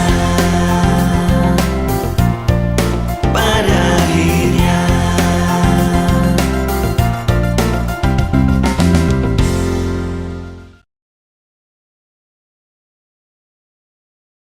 Bagi para mahasiswa STT ITAE, Institut Teologi Allah Esa, setiap sesi pelajaran selesai, Anda diwajibkan mengisi 10 pertanyaan dari setiap sesi tersebut. Kita lihat topik ini adalah topik yang ke-10, kata kita dalam Kejadian 1:26, Allah berbicara dengan siapa? Ini bagian yang kedua dari Kejadian 1:26. Nah, ini 10 pertanyaan. Pertanyaan pertama, tuliskan teks ayat Alkitab Kejadian 1:26. Teksnya ya, bukan pasal dan ayatnya. Bagaimana pemahaman penganut doktrin Allah Tritunggal dalam ayat Kejadian 1:26? Allah sedang berbicara dengan siapakah di dalam ayat tersebut? Pertanyaan kedua, apakah arti linguistik dan arti semantik itu? Yang ketiga, apakah Anda setuju jika kita telah menguasai bahasa Ibrani atau bahasa Yunani, bahasa yang dipakai menulis Alkitab, kita pasti mengerti isi Alkitab? Jelaskan argumentasi Anda. Tuliskan teks ayat Alkitab yang bisa menguasai bahasa Yunani ternyata tidak otomatis bisa mengerti kebenaran Alkitab. Harus genapi ada yang tertulis tentang aku bla bla bla, oke? Pertanyaan kelima, Kejadian 1:26 ada 2 kemungkinan tafsiran. Tuliskan kedua kemungkinan itu secara garis besar. Yang keenam, apakah yang dimaksud dengan istilah monoteisme dan politeisme? Menurut pemahaman Anda, Tritunggal itu monoteisme atau politeisme? 7. Apakah kepribadian ganda itu? Apakah Allah itu mengalami kepribadian ganda atau 3 pribadi? Jelaskan pengertian saudara. 8. Tuliskan teks Kejadian 3:22. Jelaskan arti kata kita dalam dalam ayat tersebut. 9. Tuliskan 2 peristiwa dalam Alkitab bahwa Allah bisa berdialog dengan dirinya sendiri. Artinya Allah memiliki pikiran yang jamak. Pertanyaan 10, tuliskan teks 4 ayat Alkitab adanya Dewan Musyawarah Allah. Dan tuliskan 1 bagian Alkitab bukti adanya Dewan Musyawarah Allah. Nah, 10 pertanyaan tersebut Anda ketik rapi, kirimkan kembali, emailkan kembali ke pengelola STT. Tuhan Yesus berkati.